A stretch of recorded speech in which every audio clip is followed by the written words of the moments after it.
ये सारा जितना भी घटनाक्रम हुआ आपको इसको पता है। अगर हम पीछे देखें तो ये 47 से पहले शुरू होता है।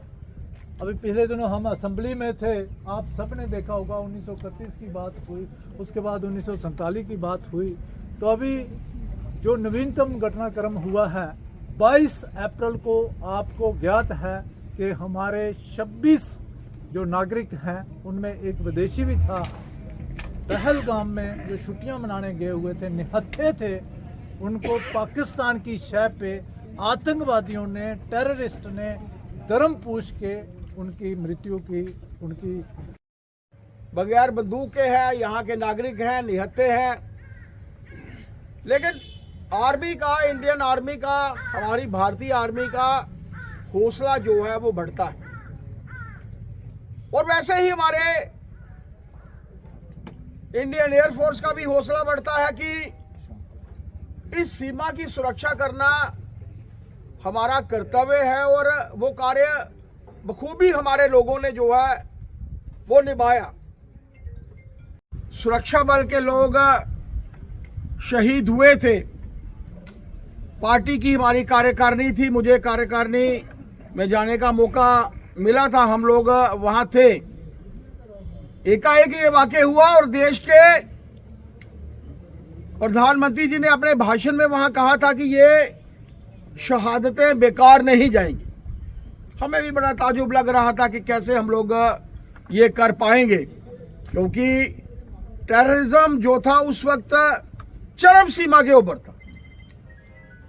एक ऐसा वातावरण क्रिएट करने की कोशिश उस समय में पाकिस्तान द्वारा की जा रही थी। लेकिन हम सब ने देखा कि उस वक्त पाकिस्तान में घुसकर उनके लॉन्चिंग पैड्स जो थे वो तबाह किए। और वैसी ही परिस्थिति पहलगाम के अटैक के बाद के वातावरण आप पूरे देश भर में खराब हो। पाकिस्तान की सोच के साथ काम करता है। आप सोचिए, देश में बड़े धर्म के दो ही हैं, हिंदू हैं, मुसलमान हैं।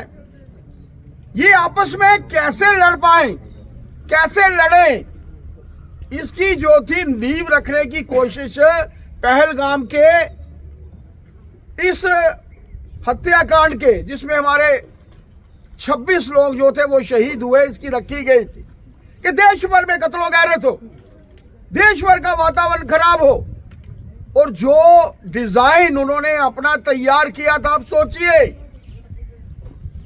कि जो डिजाइन उस वक्त उन्होंने, पाकिस्तान ने टेररिज्म के माध्यम से डिजाइन किया था, वो यही था कि देश भर में जगह जगह पर हिंदू मुस्लिम दंगे हो और जो वो चाहते हैं वो करने में सफल हो। लेकिन मानकर चलिए कि देश का कुशल नेतृत्व था, सीमा पर प्रहरी बनकर रक्षा करने वाले हमारे सैनिक थे, हमारी इंडियन एयरफोर्स थी, हमारी इंडियन नेवल आर्मी थी, जिसके चलते पाकिस्तान को जो है वो मुंह की खानी पड़ी।